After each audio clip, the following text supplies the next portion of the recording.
నమస్కారం. భారత రాజ్యాంగంలో ఒక చిన్న ఆర్టికల్ ఉంది. దాని పేరు ఆర్టికల్ 135. ఇది మన న్యాయ వ్యవస్థ చరిత్రలో ఎంత కీలకమైన పాత్ర పోషించిందో తెలుసా? ఒక రకంగా చెప్పాలంటే ఇదొక వారధి లాంటిది. పాత కేసులని కొత్త కోర్టులతో ఎలా కలిపిందో దాని కథేంటో ఇప్పుడు వివరంగా చూద్దాం. ముందుగా ఒక ప్రశ్నతో మొదలుపెడదాం. మనకి 1950లో రాజ్యాంగం వచ్చేసింది. అంతా బాగుంది. కాని దానికి ముందు నుంచి కోర్టులో నడుస్తున్న కేసులు చాలా ఉంటాయి కదా. వాటి పరిస్థితేంటి? ఆ కేసుల్లో అప్పీల్కు వెళ్లాలంటే ఎక్కడికి పోవాలి? ఎందుకంటే అప్పుడు సుప్రీంకోర్టింక యాలేదు. ఆలోచిస్తే ఇది చాలా పెద్ద లీగల్ కన్ఫ్యూషన్కి దారితీయొచ్చు కదా. అయితే మన రాజ్యాంగ నిర్మాతలు ఈ సమస్యను ముందుగానే ఊహించారు. వాళ్ళు దీనికొక అద్భుతమైన పరిష్కారమిచ్చారు. అదే ఆర్టికల్ 135.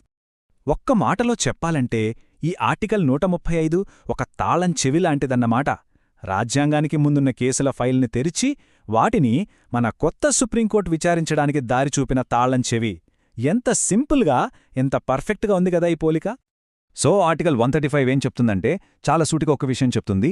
రాజ్యాంగం రాకముందు ఫెడరల్ కోర్ట్ లేదా ప్రివీ కౌన్సిల్కి ఏ కేసులపై అయితే అపీల్స్ వినే అధికారం ఉండేదో ఆ పవర్ అంతా ఇప్పుడు మన సుప్రీంకోర్టుకి బదిలీ అయింది అంతే. ఇదొక రకంగా చెప్పాలంటే ఒక కాన్స్టిట్యూషనల్ కంటిన్యూటీ క్లాజ్ అన్నమాట. పాత సిస్టమ్ నుంచి కొత్త సిస్టమ్కి ఎలాంటి అడ్డంకులు లేకుండా చాలా స్మూత్గా ట్రాన్సిషన్ జరగడానికి ఇది హెల్ప్ చేసింది. అసలు మన రాజ్యాంగ నిర్మాతలు ఈ ఆర్టికల్ను ఎందుకు పెట్టాల్సి వచ్చింది? దీని వెనుక ఉన్న లాజిక్ ఏంటి, వాళ్ల ఆలోచనేంటో ఇప్పుడు చూద్దాం. దీని వెనుక ముఖ్యంగా 3 కారణాలు ఉన్నాయి. 1. ఎలాంటి లీగల్ వాక్యూమ్ రాకుండా చూసుకోవడం. అంటే రాజ్యాంగం వచ్చింది కదా అని పాత కేసుల్ని గాలికొదిలేలేరు కదా. 2. పవర్ ట్రాన్సిషన్ చాలా స్మూత్గా జరగాలి. ఫెడరల్ కోర్ట్ ప్లేస్లోకి సుప్రీంకోర్టు వచ్చేసింది. ఇక 3. ఇది చాలా ముఖ్యం, ఫైనల్ అప్పీల్ అధికారాన్ని బ్రిటన్ నుంచి మన భారతదేశ సుప్రీంకోర్టుకు తీసుకురావడం. ఇది మన సార్వభౌమత్వానికి ఒక గుర్తు. సరే, థియరీ అంతా బావుంది.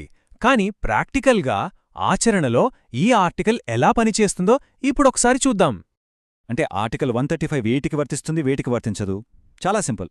రాజ్యాంగం రాకముందు మొదలైన కేసులకు మాత్రమే ఇది వర్తిస్తుంది. అంటే ఫెడరల్ కోర్టు పరిధిలోకొచ్చే పాత విషయాలన్నమాట. రాజ్యాంగం అమల్లోకొచ్చాక మొదలైన కొత్త కేసులకి ఇది అస్సలు వర్తించదు. వాటికోసం మనకి ఆర్టికల్స్ 132, 133, 134 అని వేరే ఉన్నాయి. ఒక చిన్న ఉదాహరణతో ఇది మనకి ఇంకా బాగా అర్థమవుతుంది అనుకుందాం. 1948లో ఒక పెద్ద సివిల్ కేసు నడుస్తోంది. అప్పటి రూల్స్ ప్రకారం దానిపై అప్పీల్ ఫెడరల్ కోర్టుకు వెళ్లాలి. కానీ ఇంతలోనే 1950లో రాజ్యాంగం అమల్లోకి వచ్చేసింది. ఇప్పుడేమవుతుంది? ఆర్టికల్ 135 ప్రకారం ఆ అప్పీల్ ఇప్పుడు నేరుగా మన సుప్రీంకోర్టుకు వస్తుంది. చూసారా ఎంత క్లియర్గా ఉందో?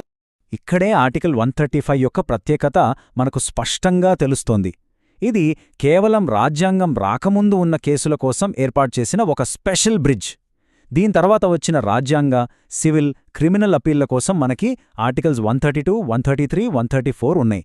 అంటే ఆర్టికల్ 135 అనేది ఆ ట్రాన్సిషన్ పీరియడ్ కోసం పెట్టిన ఒక వన్ టైం సొల్యూషన్ లాంటిదన్నమాట. కాలం గడిచే కొద్దీ ఈ ఆర్టికల్ వాడకం తగ్గిపోయుండొచ్చు. కానీ దాని ప్రాముఖ్యత మాత్రం అస్సలు తగ్గలేదు. దాని వారసత్వం ఏంటో ఇప్పుడు చూద్దాం. ఈ ఆర్టికల్ ఇప్పటికీ మన రాజ్యాంగంలో ఉంది. దాని టెక్స్ట్లో ఎలాంటి మార్పులు చేయలేదు. కానీ ఇదొక ట్రాన్సిషనల్ ప్రొవిజన్ కాబట్టి కాలం గడిచే కొద్దీ దీని ప్రాక్టికల్ యూసేజ్ సహజంగానే తగ్గిపోతోంది. ఎందుకంటే 1950 కంటే ముందు మొదలైన కేసులు ఇప్పుడు దాదాపుగా లేవు కదా. అయినప్పటికీ రాజ్యాంగ సంపూర్ణత కోసం ఇది చాలా అంటే చాలా కీలకం. దేశ చరిత్రలో ఆ కీలకమైన సమయంలో పాత న్యాయ వ్యవస్థ నుండి కొత్తదానికి మారుతున్నప్పుడు ఎలాంటి గ్యాప్స్ లేకుండా, లీగల్ ప్రాబ్లమ్స్ రాకుండా చూసుకున్న ఘనత ఈ చిన్న ఆర్టికల్దే. ఇది మన న్యాయ వ్యవస్థ పునాదుల్లో ఒక ముఖ్యమైన రాయి.